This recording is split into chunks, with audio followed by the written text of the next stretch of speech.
Haryana public service commission को यदि secret agency या नॉन ट्रांसपेरेंट अपारदर्शी कमीशन कहा जाए तो गलत नहीं होगा।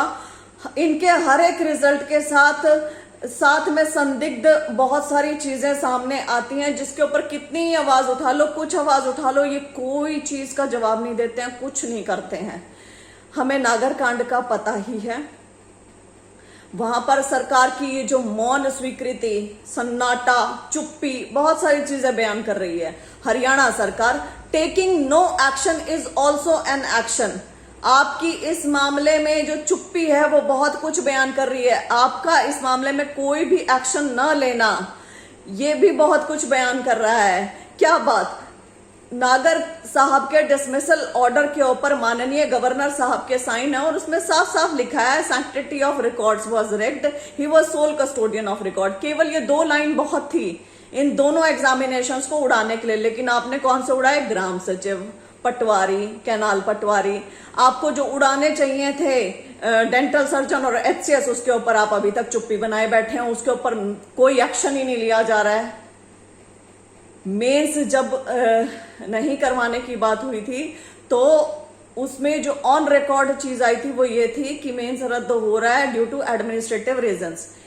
इन and out of the house अब तक ऑन रिकॉर्ड यही है, एडमिनिस्ट्रेटिव रीजंस। अब तक ऑन रिकॉर्ड ये नहीं है कि इसमें भ्रष्टाचार मिला है, नागर पकड़ा गया है और उसकी कोई जांच चल रही है। ये वर्बल है, ये ऑन रिकॉर्ड नहीं है। तो यदि हम कान ऐसे पकड़ते हैं कि प्रीलिम्स कैंसिल करोगे, इसकी बजाय यदि हम ऐसे पकड़ते हैं कि मेंस कब करवाओगे, तो वो भी एक ही बात होती है। और मेंस का जो रिजल्ट रिवाइज होना था, जो हरियाणा एंड पंजाब हाईकोर्ट में कहा था कि 1 महीने के अंदर अंदर रिजल्ट रिवाइज करो, उसके ऊपर भी आप चुप बैठे हुए हो। तो क्यों ना ऐसे कान पकड़ने की बजाय ऐसे पकड़ा जाए और इनसे पूछा जाए, क्योंकि ऐसे पकड़ेंगे और हम पूछेंगे कि तुम प्रीलिम्स रद्द कर रहे हो कि नहीं कर रहे हो, तो उस पर तो ये नहीं जवाब दे रहे हैं, उस पर तो ये चुप्पी धारण करे बैठे हैं। और उस पर अगर हम बोलेंगे तो ये मनमाने कह सकते हैं कि इंक्वायरी इज गोइंग ऑन। लेकिन अगर हम मेंस पूछें कि मेंस कब करवाओगे, तब इन्हें असल कारण देना पड़ेगा कि प्रीलिम्स में क्या हुआ है, तब इन्हें ऑन रिकॉर्ड बताना पड़ेगा। तो जो वो बताएंगे ना, क्योंकि अब तक सिर्फ एडमिनिस्ट्रेटिव रीजंस हैं कारणों में, लिखित कारणों में, तो तब ये अगर लिखित में बताते हैं कि क्यों नहीं अब तक मेंस करवाया है, तो उसका असल रीजन ये दे सकते हैं। लेकिन फिर भी अभ्यर्थी ये कोशिश करें, अभ्यर्थी ये पूछें कि आपको खुद नहीं दिखता? क्या आप खुद बिल्कुल ही आंखों के ऊपर पट्टी बांधे बैठे हैं? आपको खुद नहीं चीजें समझ में आ रही हैं? ये तो रही एचसीएस और डेंटल सर्जन से रिलेटेड बातें, इसके बारे में बार बार आवाज उठाती रहूंगी। ये तो आपको कैंसिल करना ही करना पड़ेगा, इसका और कोई दो राय है ही नहीं, और कोई दूसरा रास्ता है ही नहीं, इसे आप बचा ही नहीं सकते हो। दूसरी चीज, आपने जो असिस्टेंट प्रोफेसर एग्जामिनेशंस में किया, जो सिलेक्शन का क्राइटेरिया है, महानुभाव HPSC Haryana public service commission, कृपया करके वो तो बता दें। आपने जो 100 अंकों का लिखित 100 प्रश्नों का था, उसको 50% वेटेज कर दिया, 12.5 का आपने इंटरव्यू कर दिया, लेकिन 37.5 मार्क्स का बाइफर्केशन आप नहीं दे रहे हैं। वो आप अपनी मनमर्जी से दे रहे हैं, जिसको जितने देने हैं। पहले हाईएस्ट 26 तक दे रहे थे, अब केमिस्ट्री और जूलॉजी में आपने 34-35 तक भी नंबर दिए हैं। तो ये समझ में नहीं आ रहा, वो भी नॉन पीएचडीज को आपने दिए हैं। बार बार आपसे पूछने पर कि इसका सिलेक्शन का क्राइटेरिया क्या है, क्राइटेरिया बता दो। आरटीआई पे आरटीआई लगाने के बाद आपका एक ही जवाब आ रहा है, selection process is going on, we can not disclose the criteria. क्या बात, ये कौन सी मतलब सीक्रेट चीज है जो आप नहीं बता सकते हो? यही मैं हरियाणा सरकार को दोबारा अवगत करवाना चाहूंगी कि पीटीआई और ड्राइंग टीचर की भर्ती रद्द ही इसलिए हुई क्योंकि उनका सिलेक्शन क्राइटेरिया बदला गया। वह सिलेक्शन क्राइटेरिया फाइनल रिजल्ट के साथ बताया गया। कोर्ट ने यह कहा कि बच्चों को पहले से सिलेक्शन क्राइटेरिया कैसे नहीं पता था, इसलिए इनकी भर्ती रद्द। तो असिस्टेंट प्रोफेसर्स वाली भर्ती क्यों नहीं रद्द होनी चाहिए? ये तो ज्वाइनिंग भी करके बैठ गए, सब कुछ करके बैठ गए, लेकिन अभी तक क्राइटेरिया नहीं आप बता रहे हो सिलेक्शन का। कमाल होगी आपकी। ये कौन सी मतलब सीक्रेट, आप कैसी एग्जामिनेशन प्रोसेस करवा रहे हो? क्या करना चाह रहे हो आप? क्या है ये?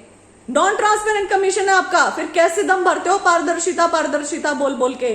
पारदर्शी, ईमानदार, सब कुछ कुछ नहीं है। I am sorry, on ground it is not happening. आपके पोस्टर्स में या जगह जगह कहीं और हो रहा होगा, लेकिन ग्राउंड में तो नहीं हो रही है ये चीजें।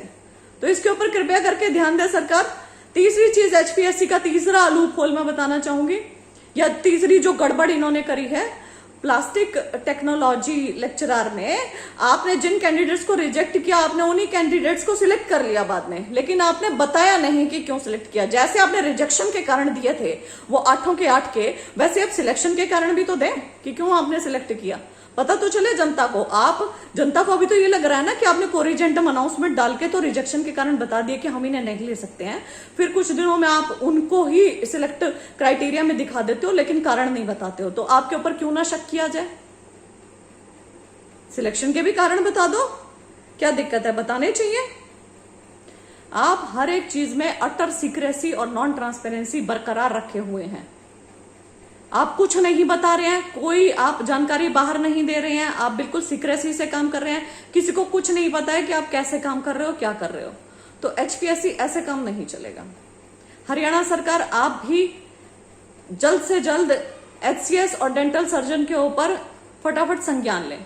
Taking no action is also an action. कृपया करके इस बात को ध्यान रखें और कृपया करके एचसीएस और डेंटल सर्जन की भर्ती जल्द से जल्द रद्द की जाए। वह एचपीएससी की ये जो नॉन ट्रांसपेरेंसी वाला जो कल्चर बनता जा रहा है, सीक्रेसी वाला कल्चर बनता जा रहा है और क्राइटेरिया बाहर ना बताने का कल्चर बनता जा रहा है, कृपया करके उसे भी आप अपने संज्ञान लें उसका। वह ये जूलॉजी और केमिस्ट्री में 35 अंक कैसे मिल गए 37.5 में से नॉन पीएचडीज को भी? वह अर्लियर दूसरे सब्जेक्ट्स में यही 26 तक अंक दिए गए पीएचडीज को, ऐसा कैसे हुआ? यह भी जनता जानने को आतुर है। तो कृपया करके हरियाणा सरकार, यदि आप सच में ईमानदार हैं, पारदर्शी हैं, तो ये ईमानदारी बाहर आने दीजिए। केवल पोस्टर्स और कागजों तक ना सीमित रहने दें। ये ईमानदारी और जो बिना खर्ची पर्ची और जो पारदर्शिता वाली चीजें हैं वो अभ्यर्थियों तक, युवाओं तक पहुंचने दें। बहुत बहुत धन्यवाद।